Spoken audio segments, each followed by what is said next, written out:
Welcome back. Art ഫിലിമിന്റെ വിശേഷങ്ങളുമായി ഇന്ന് നമ്മുടെ കൂടെയുള്ളത് അസോസിയേറ്റ് ഡയറക്ടർ തോമസ് ആണ്. Welcome Thomas. Thank you. Okay Thomas, ഇപ്പൊ കോഴ്സ് കഴിഞ്ഞു, എക്സാമിന് വേണ്ടി വെയിറ്റ് ചെയ്യുവാണല്ലേ?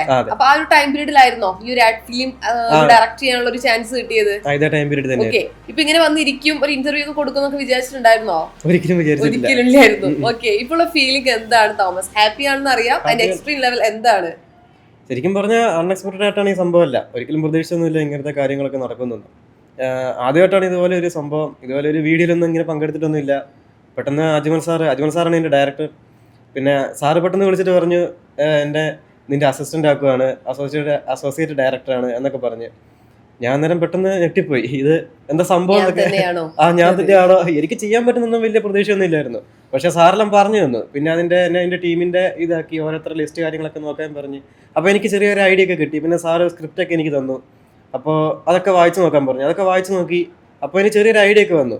എന്നാലും ചെയ്യേണ്ടത് എങ്ങനെയാണെന്നുള്ള ഒരു ഇത് വന്നിട്ടില്ല. സ്ക്രിപ്റ്റൊക്കെ മനസ്സിലായി. പക്ഷേ അത് കഴിഞ്ഞിട്ട് ഫസ്റ്റ് ഡേ തന്നെ സാറിൻ്റെ കൂടെ നിൽക്കാൻ പറഞ്ഞു. സാറിൻ്റെ കൂടെ നിന്ന് സാറ് ചെയ്യുന്നതെല്ലാം കണ്ടു.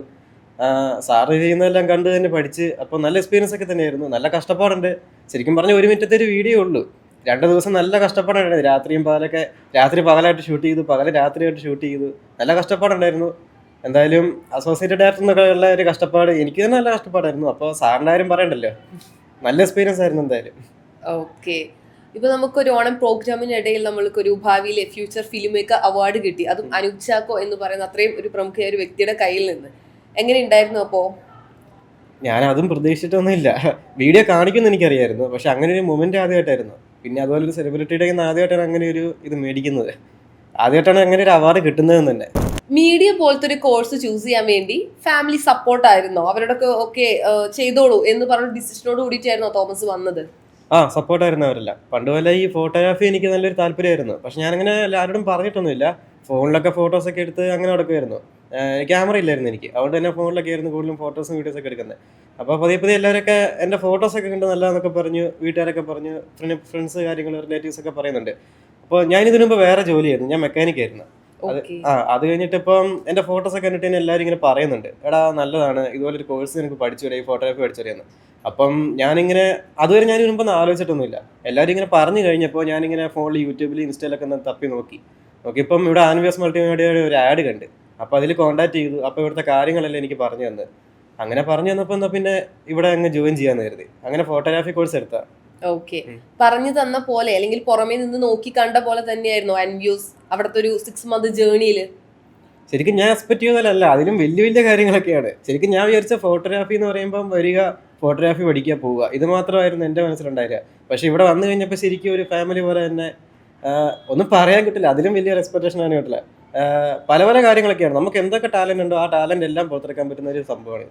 അപ്പൊ തോമസ്, ബാക്ക് ടു ആഡ് ഫിലിമിന്റെ ആ ഒരു വിശേഷങ്ങളിലേക്ക് തന്നെ കിടക്കാം. എങ്ങനെയുണ്ടായിരുന്നു? ഒരു 2 days സ്ലീപ്ലെസ് നൈറ്റ് എന്ന് പറഞ്ഞു, അതായത് രാത്രിയും പകലും മാറ്റി അങ്ങനെ അത്രയും കഷ്ടപ്പെട്ട് ചെയ്തൊരു വർക്ക്, ആ ടീം വർക്ക് എങ്ങനെയുണ്ടായിരുന്നു? അടിപൊളിയായിരുന്നു, നല്ല വർക്കായിരുന്നു. പിന്നെ ഭരത് സാറുണ്ട് സിനിമാറ്റോഗ്രാഫർ, ഭരത് സാറ്, പിന്നെ അജ്മൽ സാറ് ഡയറക്ടർ. രണ്ടുപേരുടെയും വർക്ക് എന്തായാലും ഞാൻ ഭരത് സാറിന്റെ അസിസ്റ്റ് ചെയ്തത് ഡയറക്ടർ അജ്മൽ സാറായിട്ട് അസിസ്റ്റന്റ്. അപ്പം ഭരത് സാറിന്റെ വർക്ക് കണ്ടിട്ട് എനിക്ക് അതും കൂടെ ഏകദേശം ഒരു മനസ്സിലാവുന്ന രീതിയിൽ രണ്ടും കൂടെ എനിക്കൊരു പഠിക്കാൻ പറ്റുന്ന രീതിയിലായിരുന്നു സിനിമാറ്റോഗ്രാഫർ. ഭരത് സാറിന്റെ ലൈറ്റിങ് കാര്യങ്ങള്, ക്യാമറ ഒക്കെ, മൂവിങ് ഒക്കെ ഏകദേശം ഒക്കെ പഠിക്കുന്ന രീതിയിൽ തന്നെയായിരുന്നു ഭരത് സാറിന്റെ. പിന്നെ എല്ലാവരുടെയും ആർട്ടിലെ വർക്കിലെ പിള്ളേരൊക്കെ ആണെങ്കിൽ തന്നെ എല്ലാവരും നല്ല കഷ്ടപ്പാടൊക്കെ തന്നെയായിരുന്നു. 2 ദിവസം രാത്രിയൊക്കെ ഉറങ്ങാതെ നിന്നൊക്കെ ഷൂട്ട് ചെയ്ത് എന്തായാലും നല്ല വർക്കായിരുന്നു. മെക്കാനിക്ക് പോലത്തെ ഒരു കോഴ്സ് പഠിച്ചിട്ട് അതുമായിട്ട് കണക്റ്റഡ് അല്ലാത്തൊരു ഫോട്ടോഗ്രാഫി ആ ഒരു ഫീൽഡിലേക്കാണ് ഇപ്പോൾ വന്നിരിക്കുന്നത്. എന്നിട്ട് ഒരിക്കൽ പോലും ഡ്രീമിൽ ഇല്ലാത്ത ഒരു അസോസിയേറ്റ് ഡയറക്ടർ ആ ഒരു പോസ്റ്റിലാണ് ഇപ്പൊ എന്റെ മുമ്പിൽ ഇരിക്കുന്നത്. ഒരു ഫാമിലിയിൽ നിന്ന് കിട്ടിയ ഒരു സപ്പോർട്ട് കൊണ്ട് മാത്രമാണോ, അതല്ലെങ്കിൽ ചെറുപ്പത്തിൽ എപ്പോഴെങ്കിലും എനിക്കിതിൽ ഓക്കെ ആണ്, അല്ലെങ്കിൽ ഈ ഒരു ഫീൽഡിലേക്ക് പോകാം, ആ ഒരു ഡ്രീം നമുക്ക് എല്ലാവർക്കും ഓരോ നമ്മുടെ കരിയറിൽ അല്ലെങ്കിൽ നമ്മുടെ ഒരു പേഴ്സണൽ ലൈഫിൽ ഓരോ ഡ്രീംസ് ഉണ്ടായിരിക്കും, നമ്മൾ ഇതായിരിക്കണം എത്തിച്ചേരേണ്ടതെന്നുള്ളത്. അതിപ്പോൾ നമുക്ക് ആരതിന്റെ കൂടെ നിന്നൊരു മോട്ടിവേഷൻ തന്നു കഴിഞ്ഞാലും അറ്റ് എൻഡിൽ നമുക്കറിയാം എവിടെയാണ് നമ്മൾ എത്തേണ്ടതെന്ന്. ആ ഒരു ഡ്രീമിൽ എവിടെയെങ്കിലും ഉണ്ടായിരുന്നോ ഈ ഒരു ഫീൽഡ്? ഡ്രീമിൽ ഉണ്ടായിരുന്നു, പഠിക്കണം എന്നുള്ള താല്പര്യം ഉണ്ടായിരുന്നു. പക്ഷേ ഞാൻ അങ്ങനെ അത് വലിയ കാര്യമാക്കിയില്ല. മെക്കാനിക് എന്നുള്ള ഒരു വണ്ടിയോടുള്ള ഒരു ക്രേസും കൊണ്ട്, പണ്ട് പോലെ വണ്ടി എന്നൊരു ഇതുള്ളത് കൊണ്ട് തന്നെ അതിന് മെക്കാനിക്ക് പഠിച്ചതാണ്. പക്ഷേ എനിക്കങ്ങനെ ഒരു വലിയൊരു ഇതില്ലായിരുന്നു. ആ ജോലി ചെയ്തുകൊണ്ടിരിക്കുമ്പോൾ തന്നെ വലിയൊന്നുമില്ല. പഠിക്കുമ്പോൾ നല്ലൊരു താല്പര്യമായിരുന്നു. അത് കഴിഞ്ഞിട്ട് പിന്നെ ഫോട്ടോഗ്രാഫി പണ്ട് പോലെ ഉണ്ടോ അത്, പക്ഷെ അങ്ങനെ വലിയ കാര്യമാക്കിയിട്ടൊന്നുമില്ല അത്.